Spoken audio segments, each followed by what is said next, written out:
You use the internet every single day. But what if I told you that much of it is actually sitting thousands of meters beneath the ocean? These hidden cables carry the information connecting countries, banks, companies, and billions of people, and now they're becoming a battlefield. So where does the internet really live, and how vulnerable is this hidden network? Let's go deep and get it explained. When you hear the word cloud, what pops into your head? Probably something ethereal, right? Invisible, safely floating above us. Well, in this explainer, we're going to completely dismantle that illusion. Because behind all our sleek digital screens hides a gritty, totally physical, and highly contested battleground. Today, we're exposing the secret war beneath the internet. So let's start with a really fundamental question. Where does the internet actually live? I mean, most of us kind of think our control over the internet ends right at our home Wi-Fi router. You change a password or reboot your modem when a movie is buffering and you feel like you are in charge. But your home network, it's just a tiny little island. The second your data leaves that modem, you have zero control over where it goes, how fast it gets there, or who might be waiting in the dark to intercept it. The real internet lives in this massive, sprawling global infrastructure that is, quite frankly, incredibly vulnerable. There is this massive disconnect between the governance we see and the reality that actually exists. We're told the surface web is this civilized society, governed by local internet providers, the domain name system, and standard regulatory bodies like ICANN. But you strip all that away, and the hidden layers of the web are basically a lawless playground. We're talking deep-sea submarines, organized Russian cyber syndicates, and Chinese advanced persistent threats. So we're going to peel back these layers together, starting from the digital underground and going straight down to the ocean floor. All right, layer one, the digital underground. To really understand this hidden war, we've got to look at the incredibly ironic origins of the dark web, a place that promised absolute digital anonymity. It all started with Tor, the onion router. And get this, it wasn't created by criminals. It was actually built back in the 1990s by the US Naval Research Lab. The military needed a way to protect the metadata of their spies and intelligence folks communicating overseas. But they hit a snag. If only the US Navy used this super secure network, any traffic on it would immediately scream Navy spy, right? They needed cover traffic. So the military ended up forming this completely unlikely alliance with civilian cypherpunks and privacy activists, launching Tor as an open source tool. The whole idea was to hide military secrets inside a massive crowd of everyday users. But ironically, that exact same uncrackable anonymity eventually gave rise to things like the Silk Road and these sprawling illegal dark markets. If you look at it today, the dark web is this massive, institutionalized ecosystem. It's not just a few rogue websites sitting out there. It's a highly complex web of hidden services that just completely ignore local laws. On one hand, you'll find clusters dedicated to things like political freedom, anarchism, and digital libraries.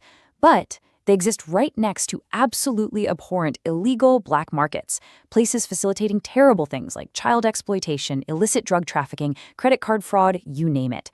Perfect anonymity basically created a safe haven for the worst of humanity to hide in plain sight. It's a true double-edged sword. Okay, moving right along to layer two, the cybercrime syndicates. So that infrastructure of perfect anonymity we just talked about, it completely paved the way for industrial-scale cybercrime. You really have to forget the stereotype of the lone hacker in a hoodie sitting in a basement. In regions like Eastern Europe and Russia, cybercrime operates just like a Fortune 500 industry. Thanks to a legacy of high technical education but pretty low legitimate economic opportunities, you have all these brilliant minds turning to digital extortion. And they've literally created their own extra-legal governance. Think about it. Criminals can't exactly call the cops if they get scammed by a rival, right? So instead, they use these crazy outlaw courts and reputation systems on dark web forums just to maintain trust among themselves. This corporate-level organization is exactly what lets them pull off massive, scaled ransomware attacks, like the ones by DarkSide on the Colonial Pipeline, or Revil's attack on Kaseya, which literally crippled global software supply chains. Which brings us to layer three, the state hackers. Now, financial crime is just one piece of this puzzle.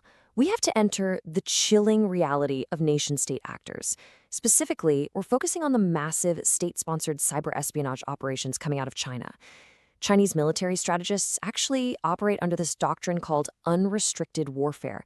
That means they integrate computer networks, electronic warfare, and intelligence to weaken rival states and establish a new world order, all without ever firing a single traditional bullet. Analysts like to call this liminal warfare. It's basically this incremental, total war where the lines between peacetime competition and absolute conflict are just completely blurred. For Beijing, the battlefield is quite literally everywhere, and it's being executed right now by state intelligence agencies. In practice, their tactics are just overwhelming. You've got Chinese Advanced Persistent Threats, or APTs, groups like Salt Typhoon, breaching major telecom companies just to wiretap the communications of high-level officials. Then you have groups like APT-41. They deliberately blend financially motivated ransomware with state-sponsored espionage, mostly just to confuse anyone trying to track them down. And shockingly, they have a formalized pipeline straight out of Chinese universities, recruiting top students directly into cyber warfare units. They execute these massive supply chain hacks, like Operation Shadowhammer, compromising software updates for thousands and thousands of global systems. It is systematic, large-scale theft and surveillance. All right, let's take a deep breath as we drop down to Layer 4, the ocean floor. Here is the ultimate reality check for you. All of this sophisticated digital warfare, the dark web, the ransomware syndicates, the state-sponsored espionage, it all ultimately relies on something incredibly fragile.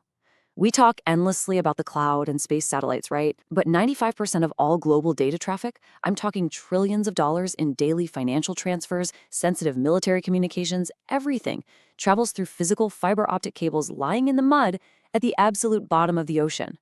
Only about 5% actually goes through satellites. To put that into perspective, the entire modern digital age is entirely dependent on physical cables, some no thicker than a garden hose, just lying completely exposed on the seabed. Crazy, right? And these cables, they don't just go anywhere they please. Geography forces them into some incredibly vulnerable choke points. For instance, 17 vital submarine cables pass through the super narrow Red Sea. Another 7 major commercial systems route right through the Strait of Hormuz, connecting Asia, Africa, and Europe. This includes massive international links like AAE-1 and CMIW-5. This insane geographic concentration puts the literal backbone of the global internet directly into contested waters, areas heavily influenced by regional powers like Iran. Which leads us perfectly into Iran's asymmetric playbook. Iran fully recognizes that subsea connectivity is a massive strategic weapon. They don't even necessarily have to launch a traditional military strike. They can simply leverage their favorable geography and their control over territorial waters. Let's say a cable goes down in the Persian Gulf or near the Strait of Hormuz. Iran has the ability to delay, obstruct, or just generally complicate all the permitting required for cable repair vessels to go in and fix it. It's this immense asymmetric leverage against Western tech companies and governments. They're basically weaponizing the very geography the internet relies on. And that brings us to the very bottom, Layer 5. The deep sea battleground. This is where we get into the physical, completely James Bond-esque warfare happening right now in the world's oceans. The physical threats to the internet range from the seemingly accidental to the highly, highly advanced. First, you have commercial trawlers literally dragging modified anchors to sever cables. This gives state actors plausible deniability, allowing them to just shrug and say, "Oops, fishing accident." Then you have low-tech sabotage. Back in 2013, 3 men in scuba gear were literally arrested on a fishing boat off the coast of Alexandria, Egypt, trying to cut a main cable with hacksaws. You can't make this stuff up. Then scale that way up to advanced military submarines conducting deep-sea intelligence tapping, physically splicing into cables to intercept data. And finally, AUVs, autonomous underwater vehicles, basically sleeper drones just sitting near cables waiting for a signal to wake up and disrupt them. But here's the thing, the ultimate strategic threat isn't actually the cut cable itself, it's the repair bottleneck. A severed cable is bad, sure, but the global repair ecosystem is incredibly fragile. There are very, very few specialized cable repair vessels operating in the world today. If a cable gets cut in an active military zone, you're suddenly dealing with sky-high war risk insurance premiums, demands for naval escorts, and complex international permitting. All of that can turn a temporary, minor internet fault into a prolonged, catastrophic global outage. Cutting the cable? That's just step one. Preventing the repair is the true weapon of this hidden war. So we end with this provocative question. If the cloud is an illusion, can our decentralized internet actually survive the physical wars of the future? We've journeyed all the way from the encrypted anonymity of the dark web, navigated through the digital battlefields of cybercrime syndicates and state-sponsored espionage, and traveled all the way down to the fragile, physical fiber-optic cables lying in the contested mud of our oceans. Your digital life leaves a massive physical footprint, and right now, that footprint is the most active, secret battleground on Earth. It definitely makes you look at your home Wi-Fi router a little differently, doesn't it? Thank you so much for learning with us on this explainer. Stay curious out there, and we'll see you next time.